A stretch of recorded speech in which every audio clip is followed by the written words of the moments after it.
This episode of News, Games, and More is brought to you by Watch Dogs Legion. Hi, and welcome to News, Games, and More. I'm Michael. I am here with Ryan, David, and Casey to bring you all the latest from today's gaming news. Thank you for being here, everyone. Yeah, man. Thanks for having us. Thanks for having me. That's always the most awkward part, and then we're over it. So let's get it right into it. Our top story of the day, the headline story, Xbox One X and the One S Digital Edition no longer being manufactured. Xbox has announced. And I'm going to immediately go to Ryan, of course, our Microsoft Xbox expert, and just ask, this is a pretty dry technical detail, but how does this sort of speak to Xbox's larger strategy, and how do you think this piece fits into like the larger news narrative? I mean, it makes a ton of sense. I mean, number one, I will say we don't know how many Xbox One X's and SADs are still in the wild for people to buy. It's not that it'll be immediately unavailable anywhere tomorrow.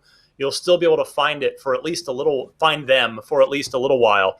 But it's pretty clear what Microsoft is telegraphing here, and that is the arrival of the Xbox Series S. That's what we expect it to be called. It's called Project Lockhart internally. It is a lower spec Xbox, next generation Xbox with no optical drive. So similar to the PS5 Digital Edition in that it has no Blu-ray drive, but very different in that it is going to be actually a different specification model. It'll have less horsepower to it, but thus also be significantly cheaper as well. And how much cheaper remains to be seen. We expect to learn that at the August beat for Microsoft, whether that's going to be at Gamescom or a separate thing. We don't know yet. We're still trying to get to this July 23rd showcase next week. But it is that is clearly the strategy. That is going to be the lower cost one that's going to effectively replace the Xbox One X. And the sort of general rumors about it suggest that it'll be more powerful than the One X, but kind of in that same ballpark, but with at least a couple of the next generation features, such as the NVMe hard drive, the SSD hard drive, so that if you are playing games on it, you're going to get those, instant or super fast loading times. So this is basically, it's going to take the place of the One X, and then the cancellation of the S all digital. Maybe that just wasn't doing as well, or the fact that the Lockhart is going to be an all-digital console, so they're going to leave the S with the optical drive, kill the digital version, kill the X, and the Lockhart fills those two roles. So it makes a ton of sense, and it should all become crystal clear at Microsoft's August event or announcement, reveal, live stream, whatever form it takes. That's right. And right before we joined the stream, Casey, you were talking about sort of comparing that to a similar move from Nintendo's past. Yeah. Could you speak to that a little bit? I don't know how strategic it was, but I know in 2013, Nintendo stopped producing the Wii. And this was after the Wii had continued to outsell the Wii U for a couple of months. And that's not really a good look. And I remember it was extremely confusing, not only for consumers, but also for places to shop at, like Target, where they were, for example, they were showing the Wii gamepad, the Wii U gamepad with a Wii, and that is confusing. So, and the Xbox One X and Series X kind of has a similar naming convention problem going on. I mean, I see it as an issue. I mean, we are all tapped in. We know everything that's going on. But when I would talk to people about the Wii U who weren't tapped into gaming, who just like played casually, they were very confused. And I am curious if people are also confused about this naming convention. I know it's very silly, but I'm wondering if that was one of the reasons why they are stopping production early. I don't think it's silly, or if you're silly, I will throw myself under the silly bus. I consider myself a pretty sharp guy, and I am drowning in the X's, S's, digitals, and it's like I expect them one day to collapse into just the x sound, and that is what the company is. They're just x. Well, and it's the Microsoft refreshing just sound of a soda opening. Sorry, go now ahead, Microsoft. Now Microsoft. Now they just need to go full Tesla and have a Series 3 so they could have S3X and be super cool on the internet. But the confusion aside, it does seem to kind of speak to this overall strategy of getting people into the ecosystem, right? And I just think the important thing for the like ongoing context of the narrative between Sony and Microsoft is Microsoft seems to be more interested in feeding people into the ecosystem. So at the same time, I am confused, and we'll get to this a little later in the show as well, but they seem to be doing everything they can to almost combine everything so that someday soon it will just be Xbox is just the service that you get the stream, you get all the games from. I mean, Do you think that is the literal name of the console. It is not Series X. It is the Xbox, and the cool tower is the Series X. So There you go. So yeah, you're not wrong to think that. David, please, we haven't heard from you yet. I was just saying, because at first I would think this would be really confusing, but then I think about iPhones and Samsung Galaxies, and there's so many different variations of those. I would assume that we'll just get used to it, kind of like a new phone upgrade every 2 or 3 years. It won't be as strange once these start rolling out, or do you think it's too much for it's just too many names? It's tricky when you're working on a run of show for a news program. That's all I can say. And it's weird, like Casey said, it's weird that we're tapped into this every day. It's our job to stay up to speed. And I was still having to bounce things off Damon like, okay, but the 1S digital, they're still doing the 1S analog? Is it called analog? Is that what we call it? Yeah, it gets a little confusing, but I still think the other thing I wanted to bring up was that digital analog sort of discrepancy, because I was talking to Damon again, and a discrepancy that we noticed a lot on the site is when we run polls, people are, in our audience at least, still prefer physical media, but I see companies seemingly turning towards digital. Does this speak to that at all, or is this not a part of that conversation? The digital aspect of it? Yeah, like whether do you think it speaks at all to whether Microsoft Xbox will be supporting or like placing their chips, let's say, on a digital future or a physical future, or both, all guns blazing at the same time? Well, clearly, I mean, everybody, Sony, Microsoft, every company wants to go digital, because then you eliminate trade-ins, you eliminate used games, and that means all the money that for acquiring games goes to you instead of going to a failing brick and mortar chain or some other outlet, So, but yeah, we're not at the point yet. Especially, I mean, our internet infrastructure, and certainly in this country, is not as a whole up to snuff yet to be downloading 100 gigabyte games on a regular basis. If you're buying, a couple games a month plus the updates to those games. I mean, Call of Duty is the most egregious example right now, but yeah, I mean, you want people, they would, I'm sure, much rather sell digital copies than physical copies, for sure. So it's just, PC already went through this and they're done. It's like they skipped physical media. They're done with it, and it's all digital, and everybody accepts that. But console is a living room device, and it's a bit of a different audience, and they're just phasing out. This is definitely the next step in moving towards that all digital future for everybody. Bespoke collector's editions aside, which I think in every medium there will always be a niche audience that wants some kind of object to do honor in their house to like their favorite of favorite things. But I do see it definitely as a pattern, and it's funny to be sort of trapped in the middle, because companies are having to navigate their way through that. In case in point, our second story, Xbox Game Pass Ultimate now adding Project xCloud support in September. And Ryan, I'm sorry to lean on you so heavily this episode, but you are Xbox expert. Can you explain exactly what that means?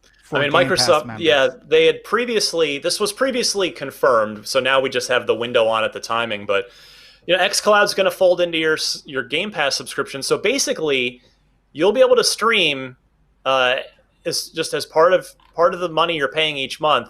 If you've got it in there, you can stream it to any device. So it's really just it's enabling you to take things from your Game Pass subscription and stream them out to your tablet or to your phone, or I'm not sure if there'd be another. I guess a laptop could be, or even a PC potentially too.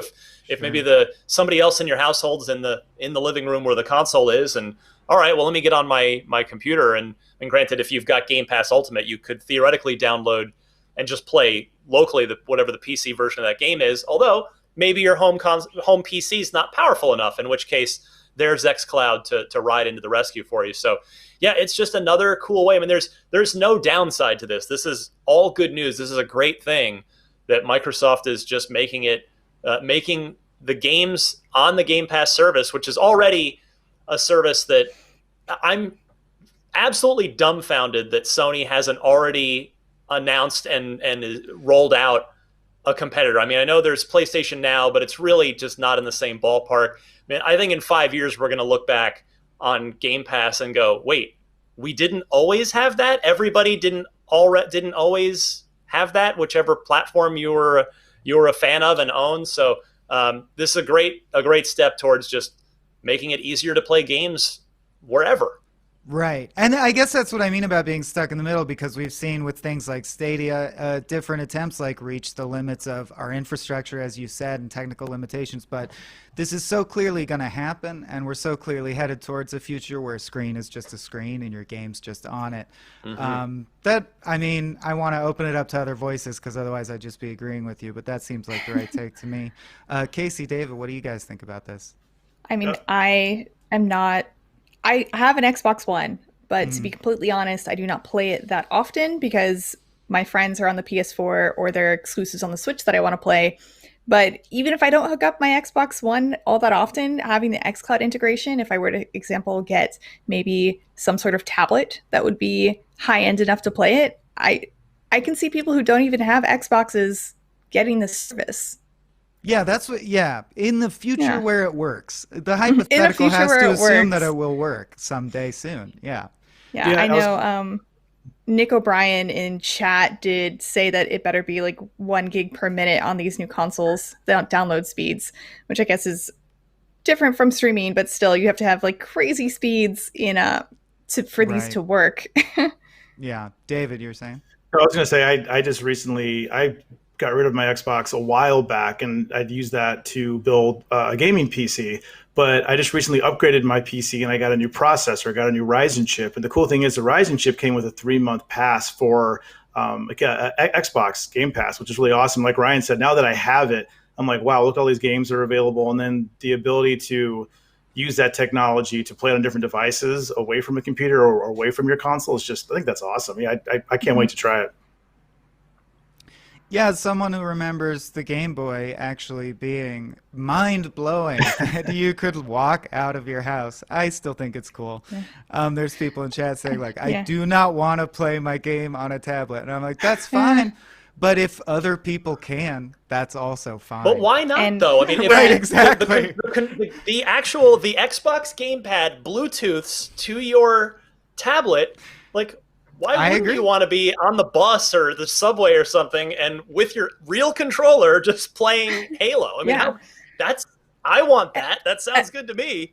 And I wanted to respond to Free Tease in the chat. He says you don't need, you don't need a high-end tablet. That's the plus side. I'm trying the beta of xCloud and it works flawless on my iPhone. And I guess high-end is definitely relative because right now my only tablet is a 2013 iPad. And I don't know if that is good enough to work, because I mean, it slows down even when I'm just like running a PDF. So, but yeah, relative. Yeah. I also spotted a comment I want to check the veracity of. Blue Living says, so a brand new Halo game, one apparently costing more than any other game to develop, is going to be launching with the console, but will be playable at launch for $10, and you can carry your progress over to your older consoles. Is that true? Does this make Halo Infinity effectively $10 if you're a Game Pass member? Halo Infinity, Swain, I'm going to revoke your host card. Oh, I'm sorry. What am I misreading? What did I just do? Oh, well, Halo Infinite, same Infinite. That's I've been typing it in all day and I messed it up. Goodness. But anyway, what was the question again?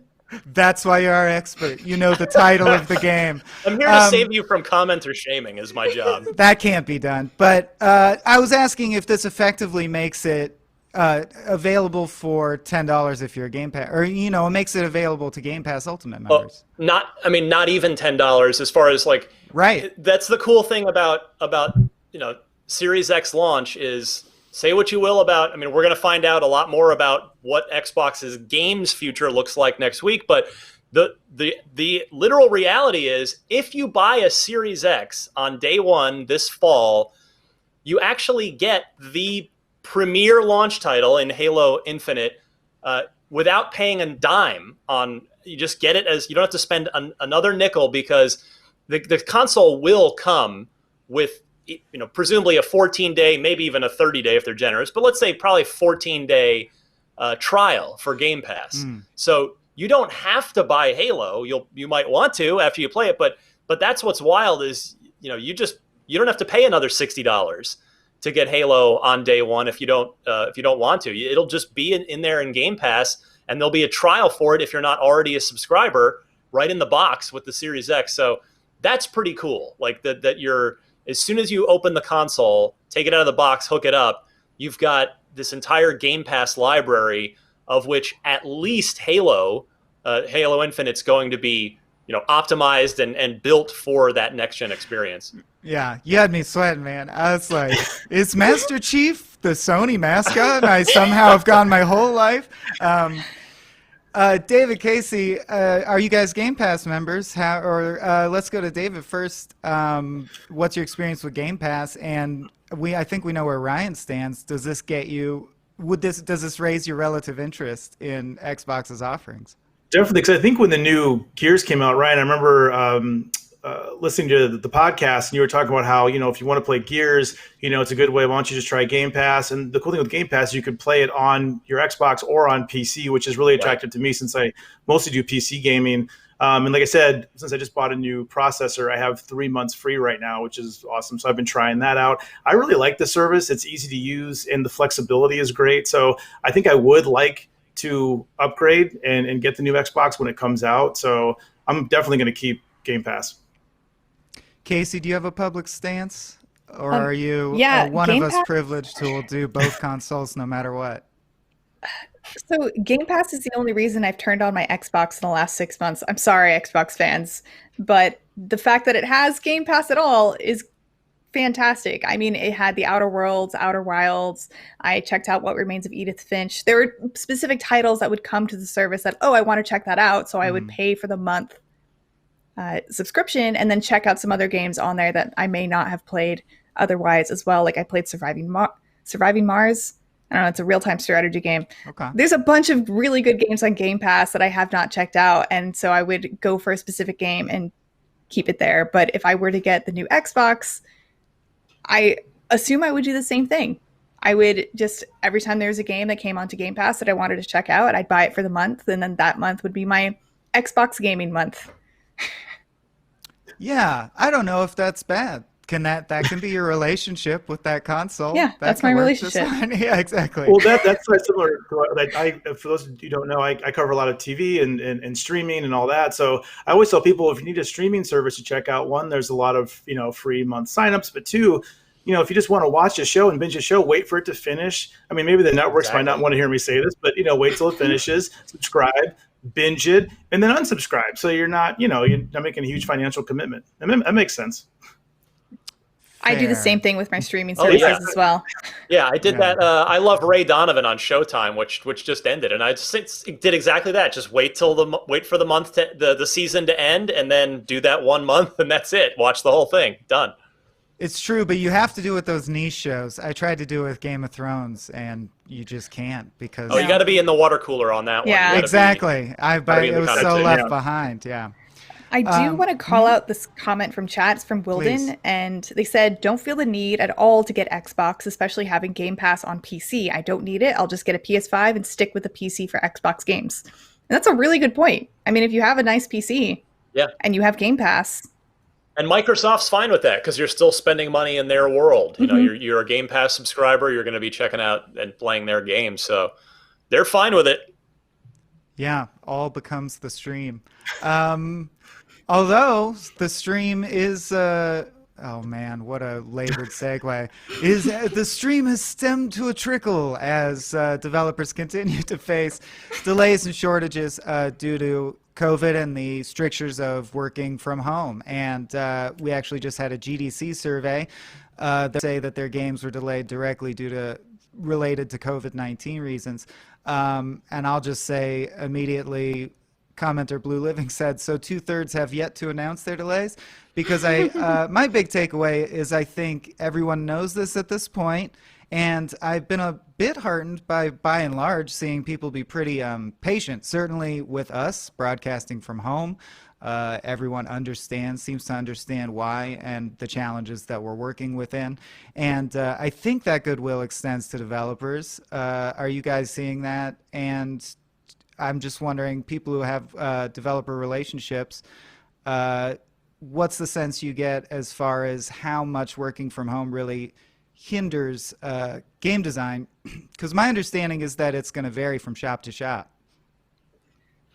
Yeah, for sure. It's like take a studio. So Moon Studios that did Ori and the Will of the Wisps, they've always been a decentralized studio. They've always worked from home. They don't have an office location. They have talent around the globe, and that's how they operate. So their game ended up coming out before the pandemic started, so they weren't affected. But I think they probably wouldn't have been affected anyway. But yeah, the bulk of studios they do all work in one place, and there have definitely been cases, for all the public ones we've heard about.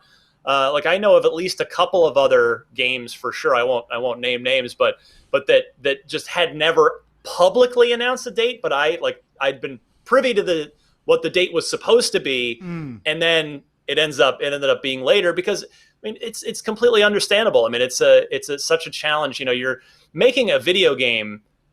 It's for me to say that it's really difficult doesn't even mean anything, because I've never made a game before. I cover games and I've been at developers and I see a window into it. But hearing from actual developers that it's so difficult to make a video game, let alone a AAA game that costs tens of millions of dollars to make, and it's done by hundreds and hundreds of people. So trying to take that and take that collaborative effort and make it work in an efficient way with everybody at home, I can't imagine the challenges with that, and it makes perfect sense that it's going to end up slowing the project down. Yeah. Go ahead, Casey. This is anecdotal, but I have some friends that work at game studios, and they said and it's the same thing for us. Sometimes we would have conversations in the office, which would be a 5-minute walk over to someone's desk, ask some questions, that now have to be meetings. And because they're meetings, they kind of take more energy and time than just casually walking over to talk about something. So now I know some people, their days are just have twice as many meetings in them, because you can't just expect someone to be available to chat or to Slack them all the time, because it's just not as an efficient way to communicate. And on top of that, I know everyone's culture around the world in office relations is different. And some people, like, for example, here in America, we might have a lot of offices that were totally cool with people working from home and taking work home. But then you have some game studios in other countries like Japan or China, and they are not built like that. Everyone's expected to go into the office. And to have to adapt to that over this time has definitely been challenging, but I'm hoping that it's proving to offices and game studios around the world that it can be done. Yeah, definitely. And we're seeing medium and small level studios already sort of bounce back in some cases. One developer said, we transitioned to work from home okay. It did cause us about a couple weeks of disruption. But this is someone speaking in New Zealand, where their COVID response was pretty outstanding comparatively globally. But just a couple weeks is a very limited disruption. But then you think about things like Ghost of Tsushima that just came out that have full mocap with like stars that are cast in the game, and the game character looks like them. And I know that involves physically getting people together, I think. I'm like Ryan said, we only have a window in the game design process. But I feel like at the AAA level, these disruptions are something that's just going to have to be weathered. And I think by and large you do see patience around it, which is great, because the games are coming. Everyone wants the games. The games will arrive. Okay, speaking of games, I'm going to move us along to our fourth story. No Man's Sky is a game, and they just dropped. They're supporting their game so well with the series of. Sorry, I'm losing my words here.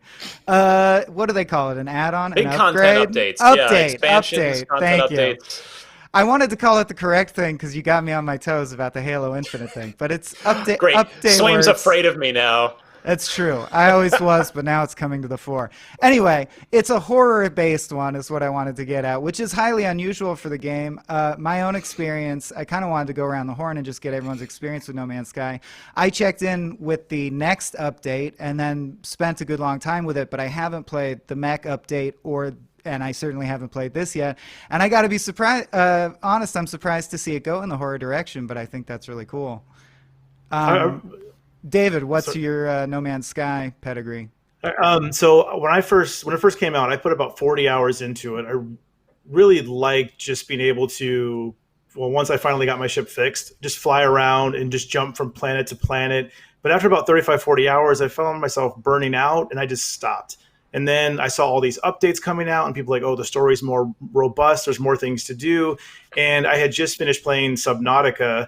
And that's a really cool survival game where you get to build an underwater base. I saw that the base building system was more robust on No Man's Sky. So I jumped back in and I really enjoy it. But I feel like right now what I do in my relationship with it is jumping in for a little while, for a couple hours, seeing some of the new mechanics and new features, and then I jump out again. I haven't really gone all in a long time, but looking at this update, it kind of has that Dead Space sci-fi horror feel to it. It really makes me want to give it another shot. David, did you make it to the center of the universe in that 35 to 40 hours you put into it initially? No, but I think by that time, it leaked that somebody made it and everybody was really disappointed. And I'm like, really? Yeah. That's it? And then I was like, I'm not doing this because that was my whole goal. Yeah. I wasn't doing it to build anything. I just wanted to get to the center of the universe and quote unquote, beat the game. But yeah, I gave up after that.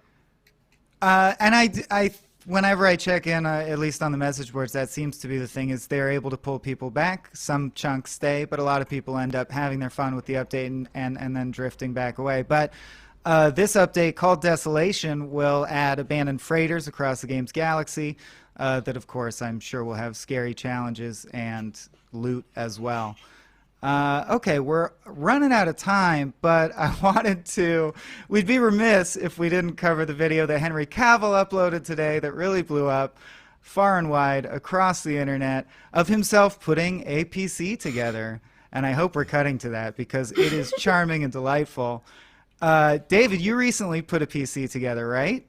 How do you rank The Witcher's performance as far as PC competence?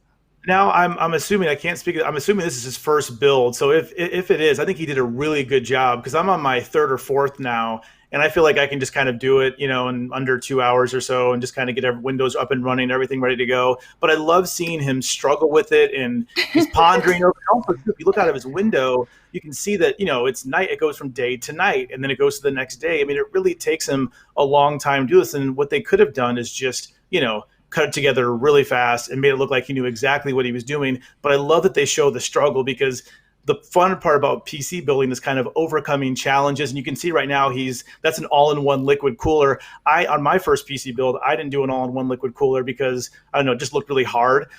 So I appreciate that I love his little camera he has on top of his head there too. It's just fun watching him struggle and overcome some of the challenges that new PC gamers face when you're trying to build one. But in the end, it's all worth it, that's the whole point. I just want to say I love watching this, and this might be a stupid comparison, but it kind of reminds me of an extremely expensive but actually useful Gundam or Zoid that you might put together. But yeah, I don't know. I always had fun putting those together. It's like, like watching him do this, like that looks like fun. I think he Instagrammed himself painting like a Warhammer helmet as well, so he's into it. Yeah, he's into the nerd crafts and skills. I can't help but just watch it. Just want to not pick on him at all, but just comment. No, on I'm everything. mesmerized. What yeah, he's doing right there is he's trying to get the all-in-one liquid cooler, the fans in the right position, and where to hook it up, and try to make it look attractive at the same time. It really is, when you're doing it for the first time, like it's tough to get it. And when it all lights up like it does there, and it works, and you get a startup screen, and looks like his numbers are upside down. But I mean, it's a process. It's a process. Watching this video, it made me love Henry Cavill more. Yeah. And also hate myself more because it's just like that probably wasn't his intention. Is there anything this dude cannot do. Like it's just like Oh he's, yeah. he's Superman, he's Geralt, and now he's building PCs, and it's just like I wanna hang out with you and also go to the gym because clearly I need to do that. Yeah, I need games and comments says why is he not in a video game? That seems like it's got to happen, right? Seems destined. Oh yeah, inevitable. We've gone the other way, but we got to go the other way. Yeah. All right. I think we're about out of time, you guys. Any parting words for the people?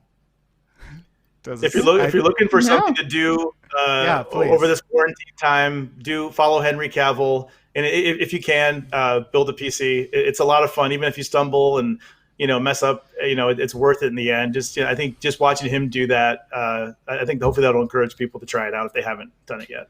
Speaking of stumbling and messing up, I've been your host, Michael Swain, having one of the worst hosting experiences of his life. But I do want to thank Ryan, Casey, and David for being here, and everyone at home for watching. We will be back tomorrow at the same time, 4 p.m. Pacific, for another news, games, and more. See you then.